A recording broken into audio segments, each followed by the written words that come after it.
జీ5 app download చేసుకుని పూర్తి ఎపిసోడ్లని ఉచితంగా చూడండి. నీటి శాతం సాధారణ కండిలో 68 గ్రాములు, స్వీట్ కార్న్లో 74 గ్రాములు. శక్తి సాధారణ కండిలో 120 క్యాలరీల శక్తి, స్వీట్ కార్న్లో 96 క్యాలరీల శక్తి. ఇక పిండి పదార్థాలు కార్బోహైడ్రేట్స్ 22 గ్రాములు సాధారణ కండిలో, స్వీట్ కార్న్లో 16 గ్రాములే. అలాగే ప్రోటీన్ తీసుకుంటే సాధారణ కండిలో 3.5 గ్రాములు, స్వీట్ కార్న్లో 4 గ్రాములు. ఫ్యాట్ సాధారణ కండిలో 1.4 గ్రామ్, స్వీట్ కార్న్లో 1.3 గ్రామ్. ఫైబర్ సాధారణ కండిలో 3.5 గ్రాములు, స్వీట్ కార్న్లో కూడా 3.5 గ్రాములు. ఇవి సాధారణ కండిలోను స్వీట్ కార్న్లో ఉన్న స్థూల పోషకాలు. మరి ఇక్కడ మనం గమనిస్తే చూడండి, సాధారణ కండే 120 క్యాలరీల శక్తి ఉంటే స్వీట్ కార్న్ 96 క్యాలరీలు. కొన్ని రకాల పంటల్లో నేలలో ఉండేదాన్ని బట్టి 85-90 క్యాలరీల లోపు కూడా ఉంటున్నదండి స్వీట్ కార్న్. 84-85 కూడా ఉంటున్నది అనమాట. అందుకని మనకు తెలుసో తెలియక తీపి ఉందని స్వీట్ కార్న్ ఎక్కువ తినకూడదు, మామూలు కంటే మంచిది అనుకుంటాం. కానీ క్యాలరీస్లో మాత్రం స్వీట్ కార్నే తక్కువని క్లియర్గా కనపడుతున్నది. మీకు ఈ అపోహ పోవాలనే ఈ అంశాన్ని తీసుకొచ్చి మేము ఇక్కడ చూపించటం, క్లియర్గా లెక్కలతో సహా ఇవ్వటం జరిగింది అనమాట. అయితే డాక్టర్ గారు, మరి ఈ 2 రకాల మొక్కజొన్నలు లేదంటే కార్న్ వల్ల ఎవరికి ఎలాంటి లాభాలు చేకూరుతాయి కూడా చెప్తారా? అసలు ఈ 2 రకాల కండులు కూడా తేలిగ్గా అరుగుతాయి చంటి పిల్లల దగ్గర నుంచి. మామూలుగానండి అసలు సంవత్సరం పిల్లలకి స్వీట్ కార్న్ గింజలు మెత్తగా ఉడకబెట్టేసి కొంచెం మొక్క చక్కలాగా చేసి పెడితే ధాన్యాలు అరిగిన దానికంటే, అన్నం అరిగిన దానికంటే ఇవి బాగా అరుగుతాయి. ఫైబర్ 3 గ్రాములేగా 3.5 గ్రాములేగా, అదేం కాదమ్మా. ధాన్యాల్లోనే 10 గ్రాములు 12 గ్రాములు ఉన్నాయి. అందుకనే అవి సరిగా అరగవు, లేత ప్రేగులు కదా వాళ్ళకి. ఇలాంటివి మంచిది. దంతాలు లేని ముసలి వారికి కూడా చాలా మంచిది మెత్తగా చేసుకుంటే. అసలు గ్యాస్ ట్రబుల్ ఉన్నా, పొట్ట బాగోని వారికి, కాస్త లూజ్ మోషన్స్ అయ్యేటప్పుడు కానీ స్వీట్ కార్న్ చాలా మంచిది అనమాట. మామూలు కంటే కూడా అట్లా ఉడకపెట్టిన ఆహారాలు తీసుకుంటే ఇట్లాంటివి చాలా కంఫర్ట్గా ఉంటుంది. నీటి శాతం ఎక్కువ ఉంది, క్యాలరీస్ తక్కువ ఉన్నాయి కాబట్టి ఒబిసిటీ ఉన్నా, షుగర్ ఉన్నా, బొజ్జలు తగ్గాలన్నా, కొవ్వు కరగాలన్నా, ఫ్యాటీ లివర్ ఉన్నా, ట్రైగ్లిజరైడ్స్, కొలెస్ట్రాల్ ఎక్కువ ఉన్నా స్వీట్ కార్న్ని వీళ్ళందరూ బాగా తీసుకోవచ్చు. ఇందులో పవర్ఫుల్ యాంటీ ఆక్సిడెంట్స్ ఎక్కువగా ఉంటాయి. ఈ యాంటీ ఆక్సిడెంట్స్ ఎక్కువగా ఉంటే ఇన్ఫ్లమేషన్స్ రాకుండా ఇమ్యూనిటీ బూస్ట్ అవ్వడానికి చాలా మంచిది.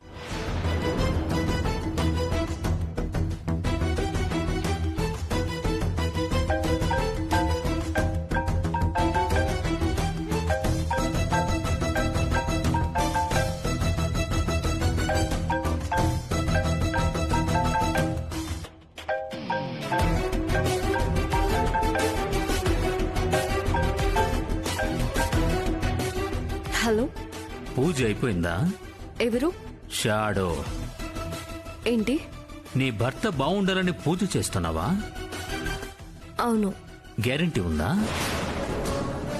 పూజలు పునస్కారాలు చేస్తే నీ భర్త క్షేమంగా ఉంటాడని గ్యారెంటీ ఉందా? హలో, ఎవరు మీరు? కంగారు పడుతున్నావా? కంగారు పడాలి, ఎందుకంటే నీ భర్త 100% సేఫ్ కాదు.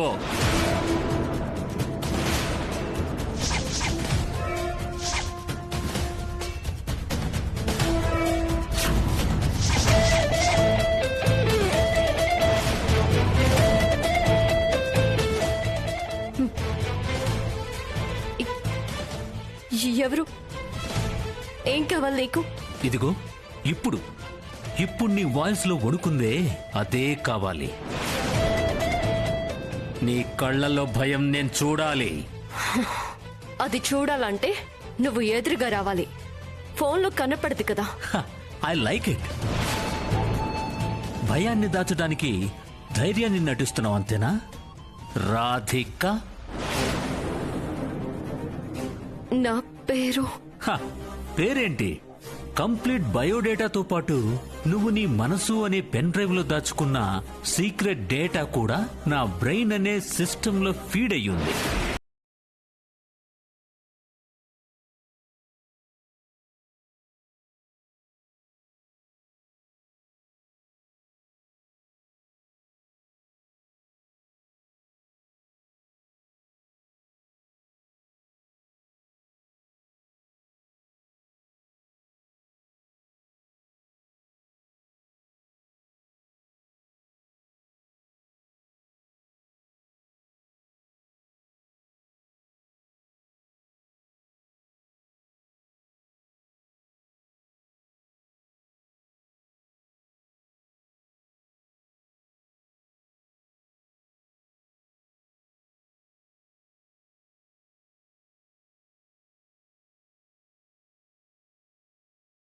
నీకు దండం పెడతాను. అరే, ఎదురుగా ఉన్న దేవుణ్ణి మొక్కకుండా నాకు దండం పెడతానంటావేంటి? How silly it is. ఇవాళ జాలిపడి ఇంట్లో ఉండనిచ్చిన సామ్రాట్కో కట్టుబాటుంది, ఈ కుటుంబానికో నడవడిక ఉంది అని రేపటికి మర్చిపోతుంది, మళ్ళీ తప్పు చేస్తుంది.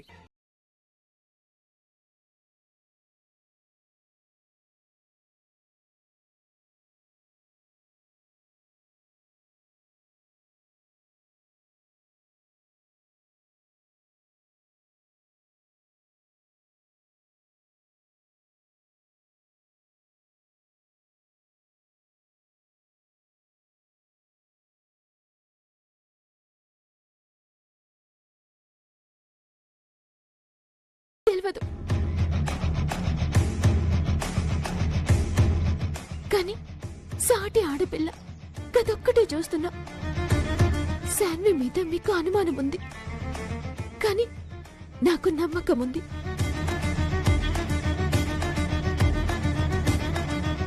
మీరు మీ చెల్లెని క్షమించి ఈ ఇంట్లో ఉండనీకి ఒక్క ఛాన్స్ ఇయ్యండి. గిన్ని దినాలు ఈ కుటుంబం నేను ఎట్లా మీరు గీసిన గీత దాటకుండా ఉన్నామో, ఈయాటి నుంచి నా ఆడబిడ్డ కూడా గదే గీతల బతుకుద్ది. నేను చెప్తున్నా.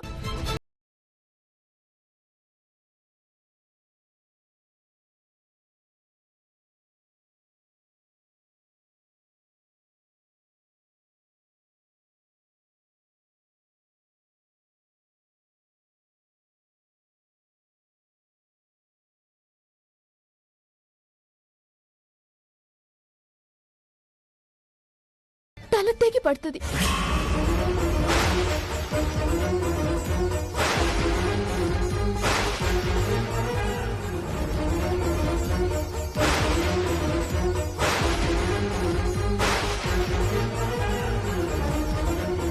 అక్కర్లేదు.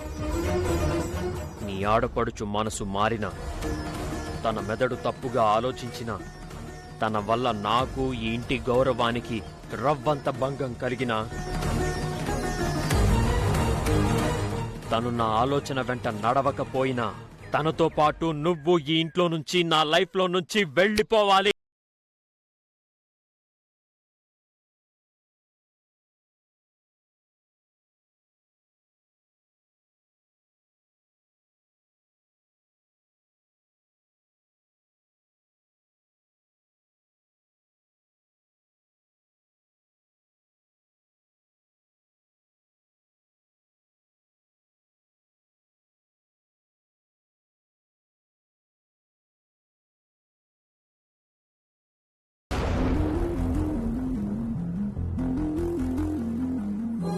అలా చూడకండి, భయమేస్తుంది. అంత భయపడేదానివైతే ఇలాంటి పనులు చేయవు కదా. తప్పేనండి, నేను చేసింది తప్పే. అలా అని నాతో మాట్లాడడం మానేస్తానని మాత్రం అనకండి. మానేస్తాను. ఇక నుంచి నీకు నాకు మాటలు లేవు. అమ్మో, మీరలా అంటే ఎలా అండి? మీరు తిడితే పడతాను, తనతో బయటికెళ్ళి పడతాను. మీరు అనుగ్రహిస్తే ఉంటాను, ఆగ్రహిస్తే అనుగరిపోతాను. ఈ ఒక్క తప్పుకి నన్ను క్షమించండి ప్లీజ్. ప్లీజ్ అండి అని బతిమాలతాను అనుకుంటున్నారా?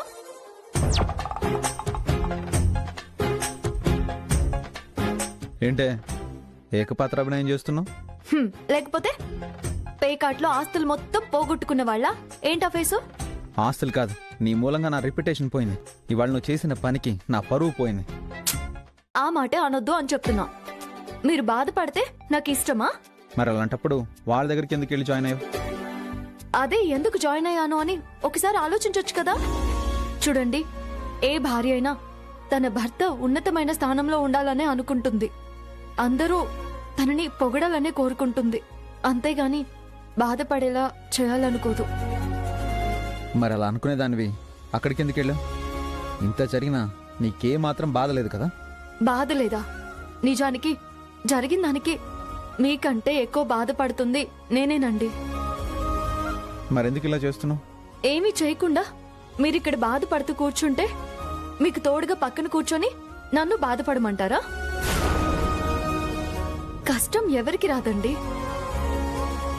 ఎదగాలనుకునే వాళ్ళకొస్తుంది, ఎదిగిన వాళ్ళకొస్తుంది.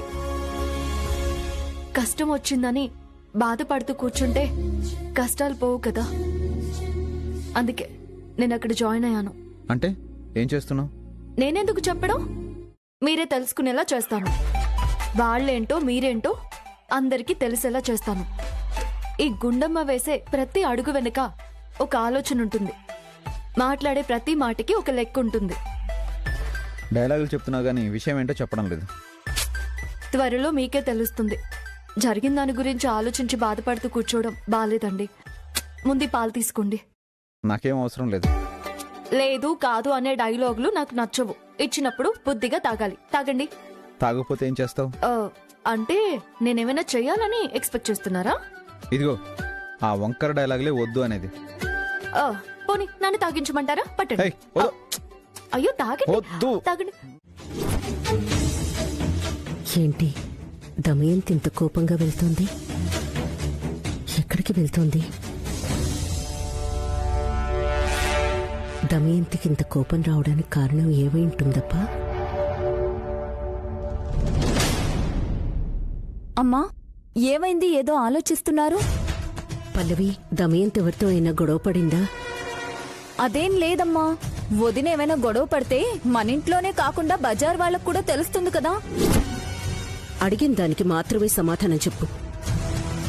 ఎవరితోనైనా గొడవ పడిందా? అదేం లేదమ్మా. మరి దమయంతి ఎందుకు కోపంగా వెళ్తోంది? ఏమైందో అర్థం కావట్లేదే. మా వదిన నాకు తెలియకుండా కోప్పడిందా? ఏంటి? అంటే మా వదిన నాకేదైనా చెప్తుంది కదమ్మా. కానీ ఇప్పుడు చెప్పకుండా వెళ్ళిపోవడం ఏంటి? ఏం జరుగుంటుంది? ఏం జరిగిందని నేను నిన్ను అడుగుతుంటే నువ్వు మళ్ళీ నన్ను అడుగుతున్నావా? అదేనమ్మా, ఎందుకు వెళ్ళిందా అని ఆలోచిస్తున్నాను. అన్నయ్య, దమయంతి ఏంటి అంత కోపంగా వెళ్ళింది? మీరేమైనా అన్నారా? చాలే ఊరుకో అనుపమా. నన్ను చూసి అది నిన్నేమైనా అందా అని అడగాలి కానీ నువ్వేమైనా అన్నావా అంటావేంటి? అది జరిగే పనేనా? అయ్యో అన్నయ్య, ఇప్పుడే తను కోపంగా వెళ్ళడం నేను చూశాను. దానికి కారణం ఏంటో అర్థం కావడం లేదు. ఒకవేళ మీరేమైనా అన్నారేమో. నాకంత ధైర్యం లేదమ్మా. దాన్నెంత సాహసం చేయలేను. దమ్ము కోపంగా వెళ్ళడం ఏంటి? ఏమై ఉంటుంది?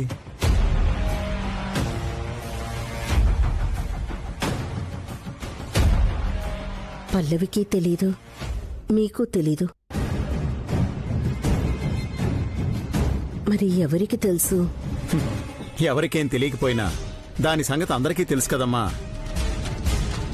సంపద కనిపించింది అన్న దగ్గర నుంచి రాత్రంతా అదే ఆలోచనలో ఉంది. మధ్యలో లేచి చూసినప్పుడల్లా దెయ్యంలాగా లేచి కూర్చునే ఉంది. నిద్ర కూడా పోలేదు. దీన్ని బట్టి ఏంటంటే నాకు తెలిసి అది తాడో పేడో తేల్చుకొని గాని రాదు. ఆ సంపద విషయం తేల్చుకోవడానికే వెళ్ళుంటుంది.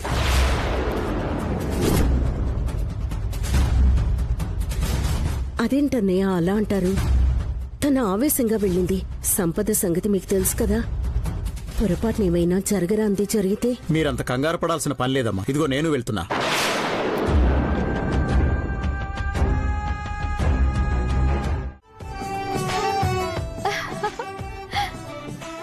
మీకు ఈసారి చాలా బాగుంది అత్తయ్య. పాపం కుమారి పండగ పూట నాసిరకం చీరలు కట్టుకుంటుందమ్మా.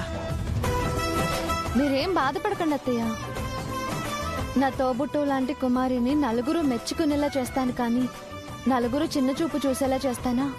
ఈ రోజు కుమారి నాసిరకం చీర కట్టుకుంటే అందరూ తన్ని తక్కువగా చూస్తారు కదమ్మా.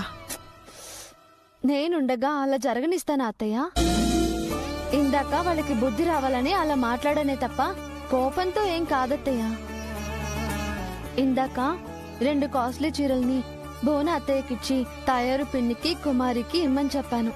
వాళ్ళు ఆ చీరలే కట్టుకుంటారు. నీదెంత మంచి మనసమ్మా. వాళ్ళు మనల్ని అవమానించాలని చూసినా వాళ్ళు నువ్వు అభిమానిస్తూనే ఉన్నావు. నీలాంటి గొప్ప మనసే కుమారికి కూడా రావాలని కోరుకుంటున్నానమ్మా.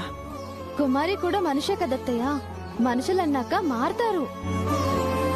త్వరలోనే కుమారిని కూడా మంచిగా మార్చేద్దాం. మీరేం దిగులు పడకండి.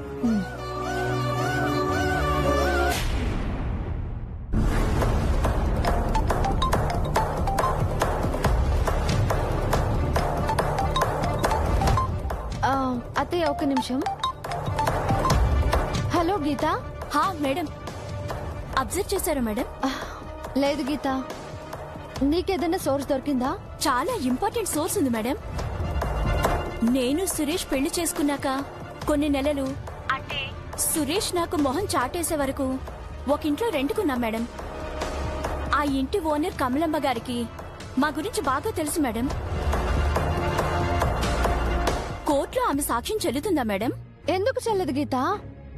ఆవిడ మాటే మెయిన్ ఎవిడెన్స్ అవుతుంది.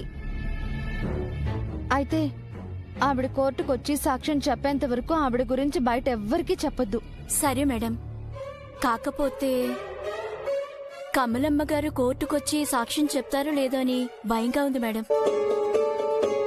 ఆవిడికి భర్త లేరు, ఒక కొడుకు మాత్రమే ఉన్నారు. భర్త లేని ఆవిడికి భర్త వదిలేసిన ఆడదాని బాధ బాగా తెలుస్తుంది గీత. ఇప్పుడు మా ఇంట్లో వ్రతం జరుగుతుంది. అది అవ్వగానే నేను మా ఆయన బయలుదేరి వస్తాము. అందరం కలిసి ఆ కమలమ్మ గారిని సాక్ష్యం చెప్పేలా కన్విన్స్ చేద్దాం. నాకు హౌస్ అడ్రస్ మెసేజ్ చేయి. ఓకే మేడం, నేను ఆ ఇంటి దగ్గర వెయిట్ చేస్తూ ఉంటాను. జాగ్రత్తగా ఉండు. కమలమ్మ గారి సాక్ష్యం గురించి ఆ దేవుడయ్యకు అతని మనుషులకి అస్సలు తెలియనివ్వకు. కోర్టులోనే ఆ దేవుడయ్య ఆవిడ్ని చూడాలి. Madam, small request. రేపు ఈ కేసు కొలిక్కొస్తుందంటారా? కమలమ్మ గారు కోర్టుకొచ్చి సాక్ష్యం చెప్తే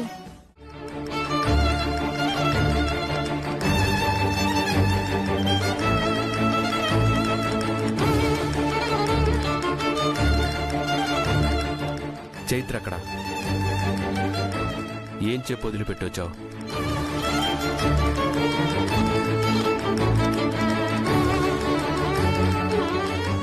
చెప్పు విరాజ్.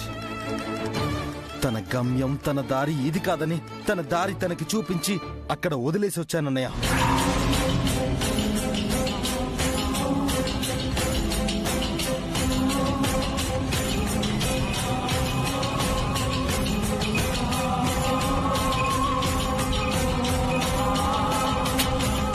అయినా తన గురించి ఆలోచించాల్సిన అవసరం లేదు.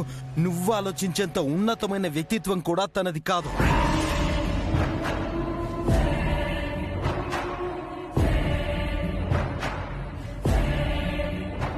వదిలేసే.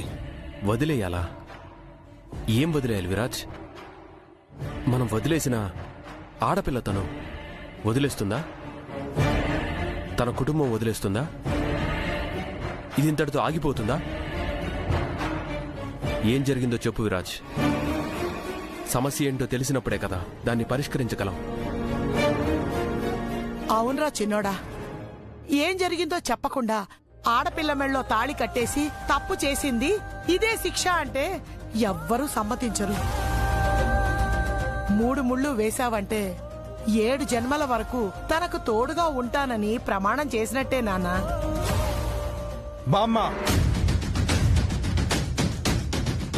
మనసులు కలిసిన చోట మాత్రమే అది జన్మజన్మల బంధం అవుతుంది. కానీ మనసుని మనసు మోసం చేసుకున్న చోట 3 ముళ్ళు కాదు కదా, 300 ముళ్ళు వేసినా ఆ బంధం ఒక్క రోజు కూడా నిలబడదు.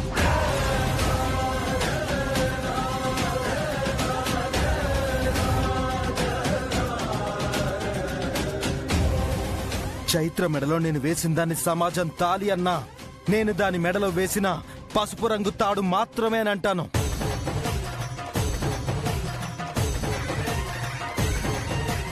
Just yellow thread.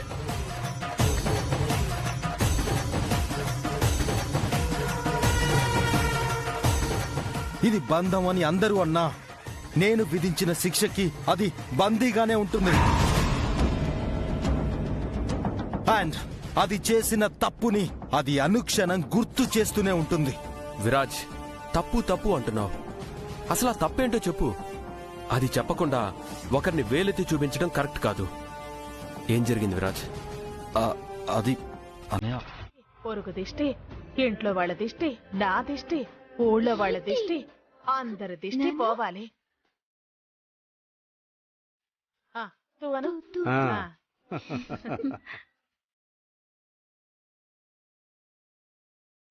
అంత గొప్పింటి సంబంధం దొరకటం నీ అదృష్టమే. మేము చేసుకున్న పుణ్యం.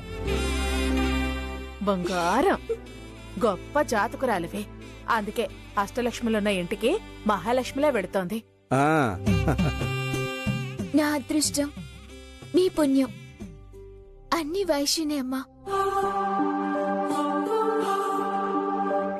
అప్పుడు బతికించింది, ఇప్పుడు ఈ బతుకునిస్తుంది.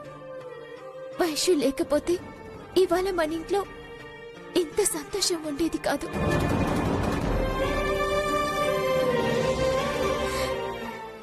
వైశ్యు, ఇంత గొప్ప జీవితాన్నిచ్చిన నీకు ఎలా థ్యాంక్స్ చెప్పుకోవాలో అర్థం కావటం లేదే. నా కోసం, నా ప్రేమ కోసం ఎన్ని చేసావే. స్వార్థం ఎరగని నీ ప్రేమ కోసం నేనేమైనా చేస్తాను. నువ్వు ట్యూటర్ అయి నా ప్రేమకే రూట్ చూపించావు. నువ్వు స్ట్రెయిన్ తీసుకుని నా లవ్ ని సక్సెస్ చేసావు.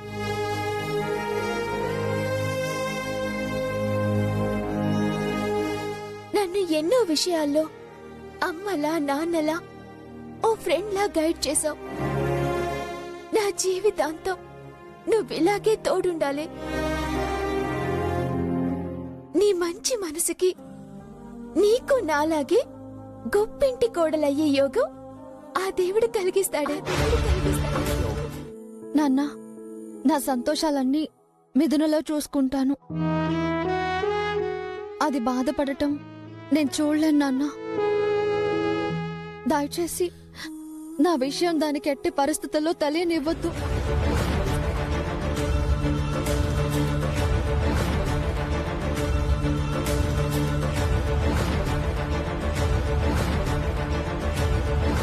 అమ్మా వైశ్యు, వైశ్యు, ఎవరేం చేసినా అంతా అమ్మ కడుపు చలవే. నాన్న పంచిన ప్రేమేనే. అన్నీ నువ్వే అయి చూసావు కదమ్మా దాన్ని. ఏం చూసినా చేసినా మీ నీడలోనే కదా నాన్న. దేనికి అండాదండా అన్నీ నువ్వే కదమ్మా. ధైర్యం స్థైర్యం నువ్వే అని ఇందాకే చెప్పాను కదమ్మా.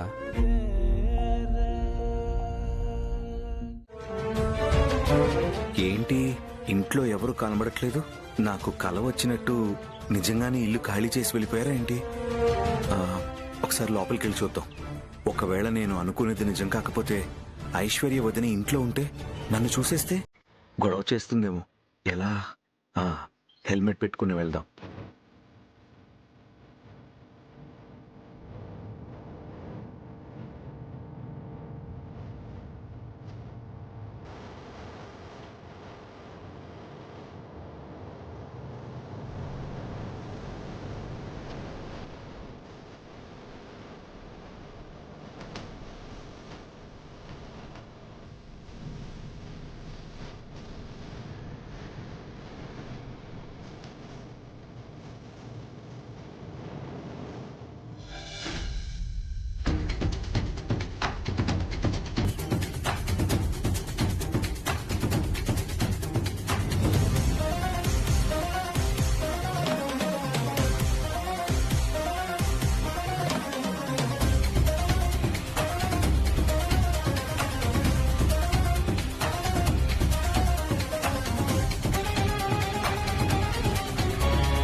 కొనేదు, ఈ ఇంట్లో వాళ్ళు ఎవరు లేరా?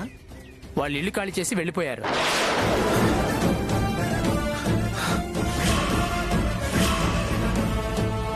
ఖాళీ చేసి వెళ్ళిపోయారా? ఎందుకు? తెలీదండి. ఎక్కడికి వెళ్ళారు? తెలీదు. ఇంతకీ మీరెవరు డైరెక్ట్ గా ఇంట్లోకి వచ్చేసారు? ఈ ఏరియా నుంచి ఎవరో రైడ్ బుక్ చేశారండి. జీపీఎస్ పెట్టుకుని వచ్చాను. జీపీఎస్ ఈ ఇంటి అడ్రస్ చూపిస్తేను లోపలికి వచ్చాను. జీపీఎస్ చూపిస్తే డైరెక్ట్ గా ఇంట్లోకి అలా వచ్చేటవేనండి? ఇలా వస్తే నాకు మాట వస్తుంది. ఈ ఇంటికి నన్ను కాపలా పెట్టి రోజు క్లీన్ చేయమని చెప్పి వెళ్లారు. క్లీన్ చేద్దామని నేను డోర్ ఓపెన్ చేశాను. ఈలోపు మీరు లోపలికి వచ్చేసారు. ఈ విషయం మా ఓనర్కి తెలిస్తే నన్ను ఉద్యోగుల నుంచి పీకేస్తారు. Sorry, I'm extremely sorry. సారీలు ఎందుకులేండి, ముందు మీరు బయటికి వెళ్ళండి.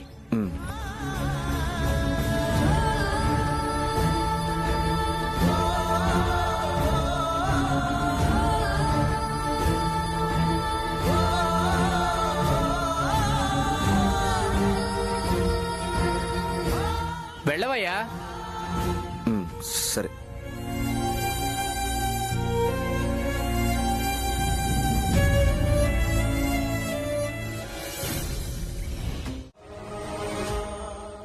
బాబు భీమ్, ఇంత పొద్దున్నే ఎక్కడికి వెళ్తున్నావు? ఇప్పుడు ఇంకా ఆఫీస్కి సమయం కూడా కాలేదు. మావయ్య, ఒక సంతోషకరమైన విషయం. ఏంటది? కాబోయే బారిస్టర్ బాబు తన కేసుని తనే వాదిస్తున్నారు. ఏంటి? నేను ఇలానే వెళ్ళనిస్తానా? మీరు ఈ కోట్ వేసుకోండి.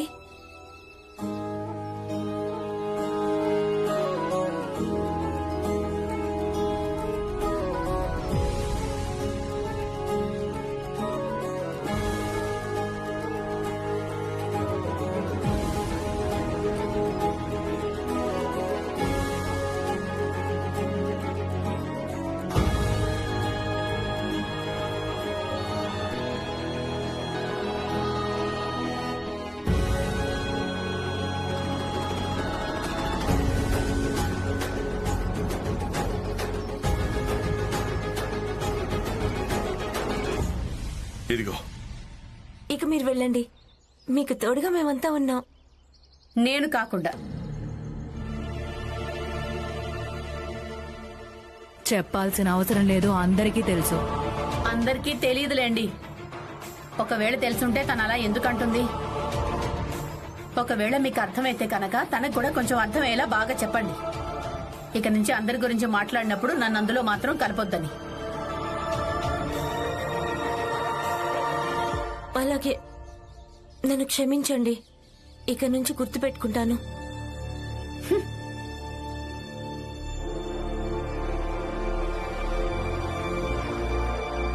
వెళ్ళు బాబు, వెళ్ళి పని చూసుకో.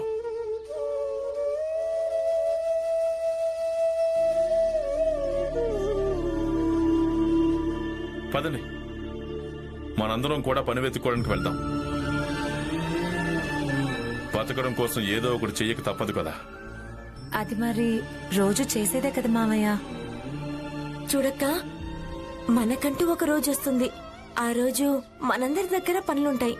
అలాగే ప్రతి ఒక్కరి ఇంట్లోంచి పని చేయడానికి బయలుదేరుతారు, పని వెతుక్కోవడానికి కాదు. ఖచ్చితంగా వస్తుంది. కానీ బహుశా నేను బతికుండగా చూడలేననుకుంటా. మావయ్య, నీలు, నీలాంబరి, నీలు ఎక్కడున్నావే? నీలు. నాన్న రవి, నీలాంబరి నీ గదిలో ఏమైనా ఉందా? లేదమ్మా. ఎందుకలా అడుగుతున్నావు? ఏమోరా, ఉదయం నుంచి నీలాంబరి కనిపించట్లేదు. ఏంటండి? వదిన కనిపించట్లేదా?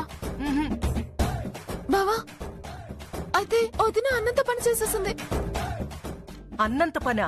అసలు ఇంతకీ అసలు నీలాంబరి ఏమంది? ఏడ్ చెప్పమంటావు గుండనియా? మా అన్నీని వదిని వేరు చేయాలని మీ అక్క కంకణం కట్టుకుంది. అందుకే మా అన్నయ్య సరోజని పెళ్లి చేసుకునేలా చేసింది. కానీ ఈ నిజం నచ్చని మా వదిన ఆ మన్మధరావుని పెళ్లి చేసుకోవాలని నిర్ణయం తీసేసుకుంది. అందుకే అడ్డొస్తున్న మీ అక్క మాటని కాదని మన్మధరావుతో లేచిపోయింది.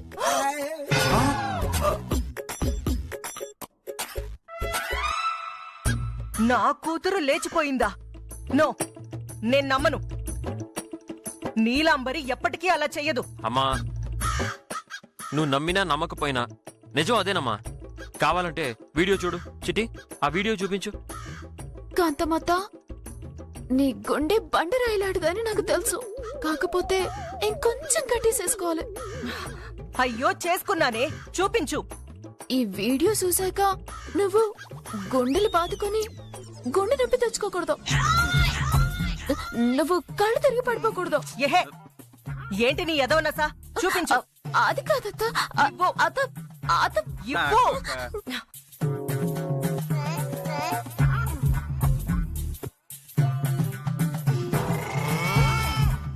ఇదిగో కాంతమ్మత్త, దండలేసుకోవడం ఆగిపోలేదు, మేమే ఆపేశాం.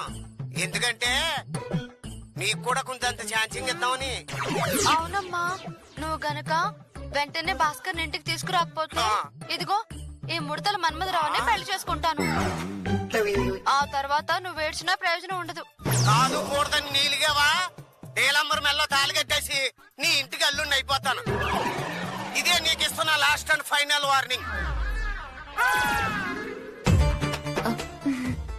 ఒరే తమ్ముడు, వీడియోలో నీలాంబరి ఆ ముసలి మన్మథరావు ఏం చెప్పారు విన్నావుగా? ఎన్నానక్క, మనం గనక ఆ భాస్కర్ గారిని తీసుకురాకపోతే నీలాంబరి మనకు దక్కదు.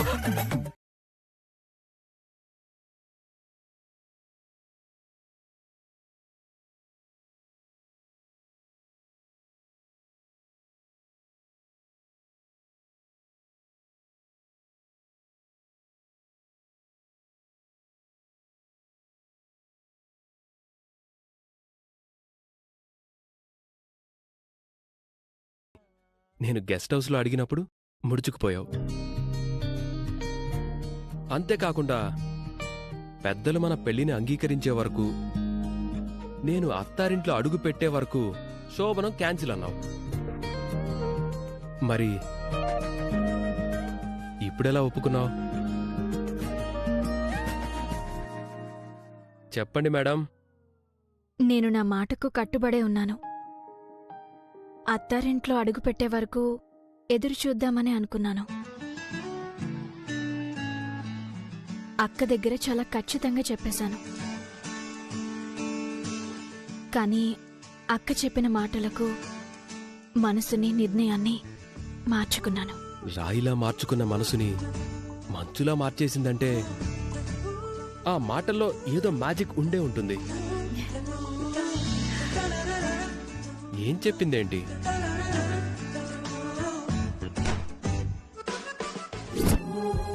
చూడవని 2 ముళ్ళు వేస్తే తాళి ఊడిపోతుందని కాదు, 4 ముళ్ళు వేస్తే ఎక్కువవుతాయని కాదు. 3 ముళ్లలో ప్రతి ముడికొక అర్థం ఉంది. అలా అని తాళి మాత్రమే మనుషుల్ని జీవితాంతం కట్టిపడేయదు. మనసులు కలిసినట్టే తనువులు కూడా కలవాలి. అప్పుడే ఆలు మగల అనుబంధం గట్టిపడుతుంది. ఆ బంధం తొలి రాత్రితోనే ముడిపడుంది. నా మాట కాదని కవని.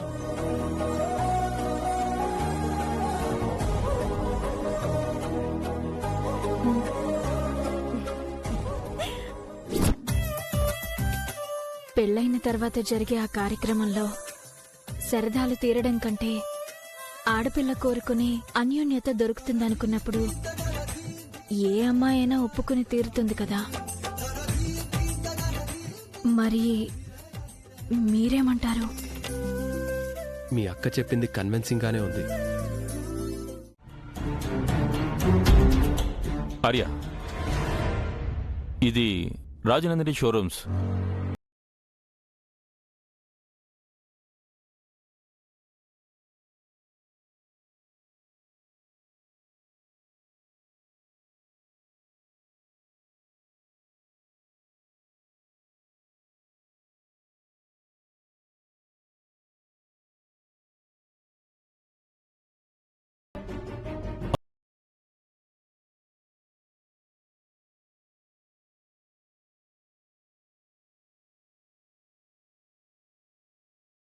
బట్ మ్యాండేటరీ కాదు.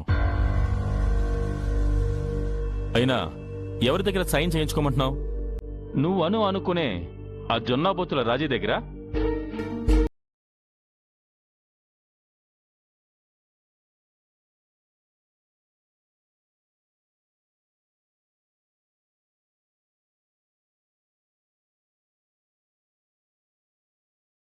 కారణం చేతైనా ఎంత గుర్తుపట్టలేనంతగా మారిపోయినా తన ప్రవర్తనని మార్చుకున్నా సరే ఏదో ఒక సిచ్యువేషన్లో తన ఒరిజినాలిటీ బయటపడుతుంది.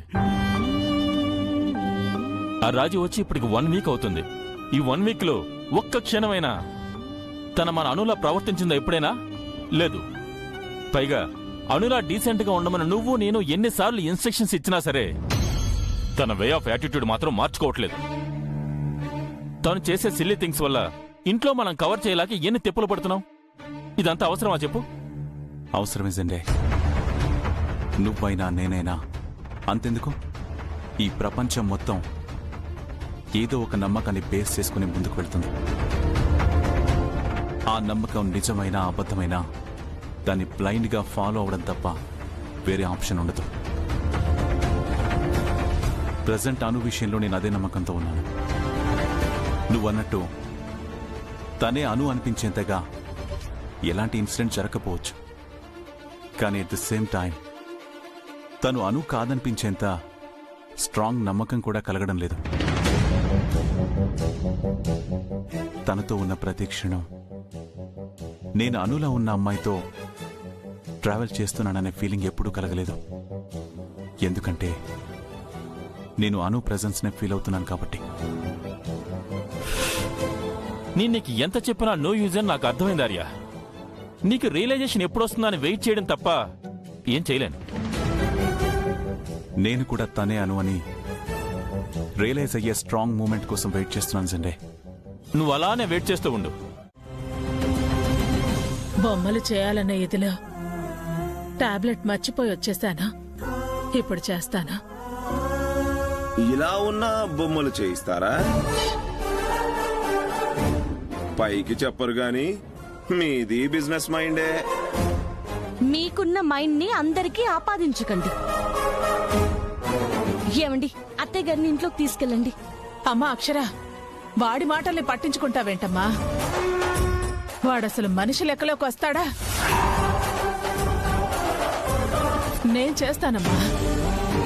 ఇది మనకి చాలా అవసరం. అవసరం కన్నా మీరు ముఖ్యం అత్తయ్య గారు. నన్ను నమ్మి ఇంతవరకు తీసుకొచ్చారు. మనం ఓడిపోకూడదు అక్షర. మీ కోడలు వాళ్ళనెలా గెలవనిస్తుంది అత్తయ్య గారు? నేను చేస్తాను.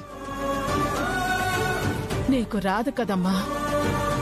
అందరికీ అన్నీ రావత్తయ్య గారు, కానీ అవసరం నేర్పిస్తుంది. ఆ అవసరానికి మించిన గురువు ఉండరు. ఎలా అన్నది నేను ఫోన్లో చూస్తాను అత్తయ్య గారు. నేను చేస్తాను. అయ్యో, ఈ అక్షరాన్ని నమ్మటానికి లేదయ్యో. చేసినా చేసేస్తుంది. అయ్యో, అదెట్లా? తమరెలా సాయపడతారు? అప్పుడు మీరు ఓడిపోయినట్టేగా. మిస్టర్ భూపతి, మీరు మర్చిపోతుంది ఏంటంటే మీరు నేను డబ్బు సాయం చేయకూడదనే అన్నారు, కానీ చేతి సాయం చేయకూడదని చెప్పలేదు. మాట మీదే ఉన్నాం, మాట తప్పం. ఏమండి, అత్తయ్య గారిని ఇంట్లోకి తీసుకెళ్ళండి, రెస్ట్ తీసుకుంటారు. లేదమ్మా, నేను ఇక్కడే ఉంటాను.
ఎవరైనా అమ్మ వయసు ఉన్న వాళ్ళ ఆశీర్వాదం తీసుకుంటే మంచిదని పంతులు గారు చెప్పారు.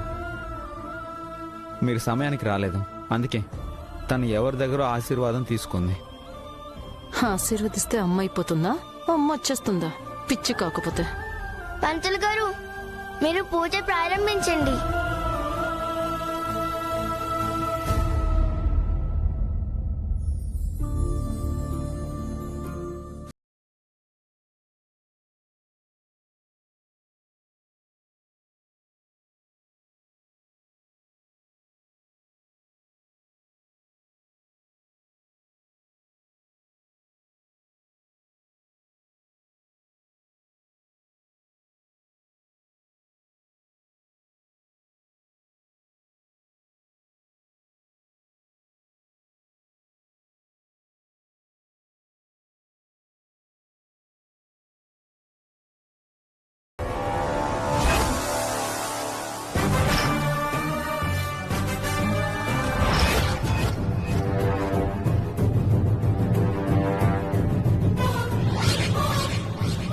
అమ్మా, అదిగో దేవుడు.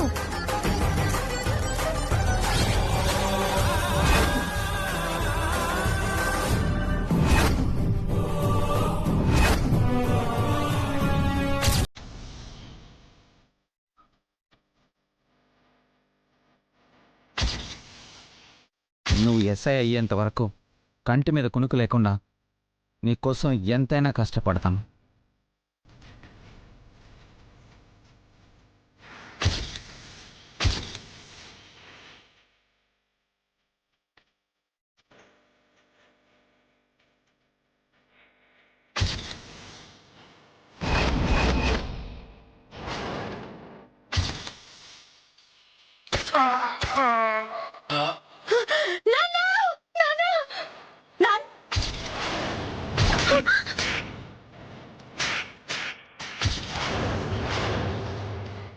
మనుషుల్ని అర్థం చేసుకోవడం చేత కాని మీలాంటి వాళ్ళతో బతకటం అనవసరమని తెలుసుకుని మీ అందర్నీ వదిలి నేనే వెళ్ళిపోతున్నా.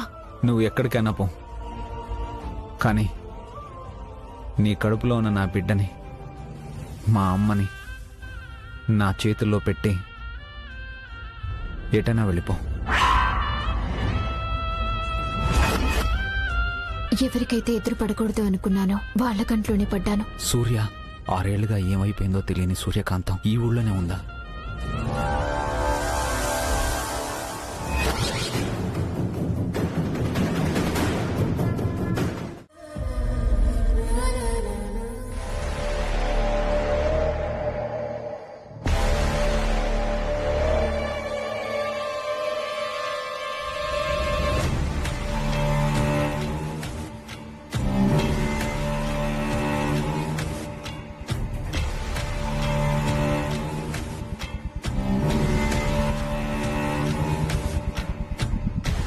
ఏంటి అలా చూస్తున్నారు? ఆంటీ, మీరు ఆరోగ్యంగానే ఉన్నారు కదా? జ్వరం కాదు కదా, జలుబు కూడా లేదు. ఎందుకలా అడిగావు? మమ్మీ, తల తిరగడం, కాళ్ళు తిమ్మెర్లు పట్టడం గాని. రేయ్, మొహం మీద చర్చమంటారా ఏంటి? ఇంటికొచ్చినప్పటి నుండి ఎందుకు ఇలాంటి ప్రశ్నలు అడుగుతున్నారు? లేకపోతే ఏంటాంటీ, మీరు డాక్టర్ గారిని కలిసి నైని రిపోర్ట్లో ఏముందో కనుక్కుంటాను అన్నారు. కానీ అక్కడ చిన్నపిల్లల్ని చూశాను అని మళ్ళీ పాత కదే చెప్తున్నారు. చెప్పాను కదా, junior Bhushan, baby Gayatri, baby Sudha వాళ్లే కనిపించారు. వాళ్ళ మాటలు, నవ్వులు నన్ను పిచ్చిదాన్ని చేస్తున్నాయి. అందుకే అడిగింది మమ్మీ. మెడలో నరాలు చిట్లిపోయినా, రక్తం గెడ్డ కట్టినా ఇలాంటి భ్రమలే కలుగుతుంటాయంట. రేయ్, అది భ్రమ కాదురా, నిజం. సి ఆంటీ, భూషణ్, గాయత్రి ఆంటీ, సుధా ఆత్మలు ఇంట్లో తిరుగుతున్నాయి అన్నట్టు నైని డ్రామాలాడింది కదా, అలాగే పిల్లల్ని పట్టుకొచ్చి నాటకం ఏదైనా ప్లాన్ చేసుండొచ్చా? నేను డాక్టర్ దగ్గరికి వెళ్తున్నట్టు మీకు తప్ప ఇంకెవ్వరికీ తెలీదు. అలాంటప్పుడు నేను వెళ్ళిన చోటికి ఆ పిల్లలు ఎలా వస్తారు? అది పాయింటే. అలాగని నైని నిలదీస్తే నీకేమన్నా మెంటల్ అని తిట్టినా తిడుతుంది. మన ప్లాన్స్ పనిచేయకపోవడానికి నయని కూడా కారణం కాదండి. అంటే ఇంకెవరో మనల్ని ఫాలో అవుతున్నారన్నమాట. భూషణ్, గంగయ్య వీళ్ళ హస్తం ఉండొచ్చా? వెనక ఎవరున్నారనేది కావాలి. మేకల్ని తోడేలు పాలించదు. కాపరి కాపలాగా ఉంటాడు. అది ఎవరన్నది కనిపెట్టగలిగితే తర్వాత ఏం చెయ్యాలి అన్నది ప్లాన్ చేయొచ్చు. మమ్మీ, నైని రిపోర్ట్లో ఏముందో చూడకపోయినా త్వరలోనే డెలివరీ అవటం ఖాయం. గాయత్రి పెద్దమ్మ పుట్టింది అంటే మేము నిన్ను మర్చిపోవడం జరుగుతుంది.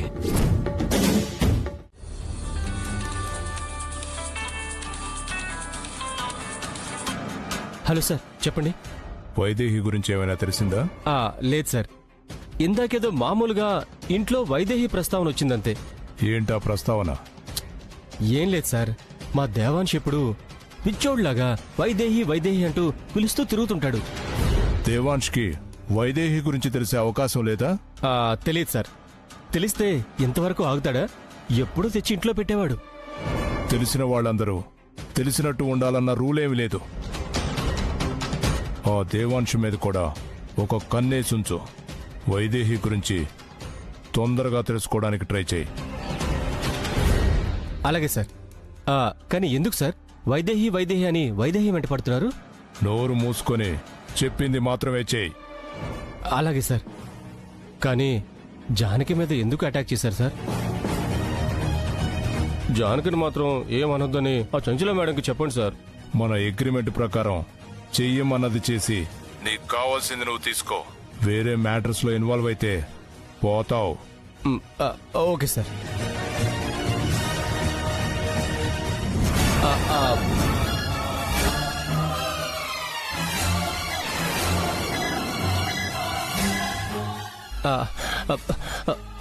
ఎవరితో ఫోన్లో మాట్లాడుతున్నారా? అది కాశీ నుంచి మా గురువు గారు ఫోన్ చేస్తూ మాట్లాడుతున్నా. గురువు గారైతే జానకి అని మాట్లాడుతున్నావేంటి? జానకి గురించి గురువుగారితో మాట్లాడాల్సిన అవసరం ఏంటి? జానకి అంటే అది సీతమ్మ వారి గురించి, సీతా కళ్యాణం గురించి మాట్లాడుకుంటున్నాం. ఫోన్ చూపించు. ఎందుకు? వచ్చినప్పటి నుంచి నీ మీద అనుమానంగానే ఉంది. చూపి. ఇవ్వు.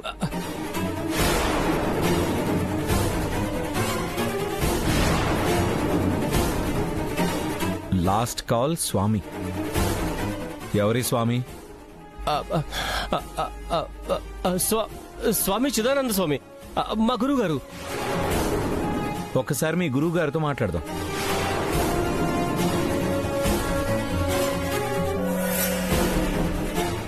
జానకి జానకి వచ్చింది.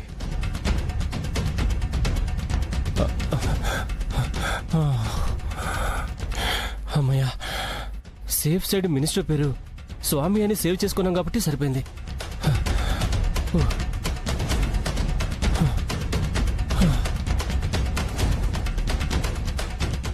జీ5 యాప్ డౌన్లోడ్ చేసి అన్ని ఎపిసోడ్స్ పూర్తి ఉచితంగా చూడండి.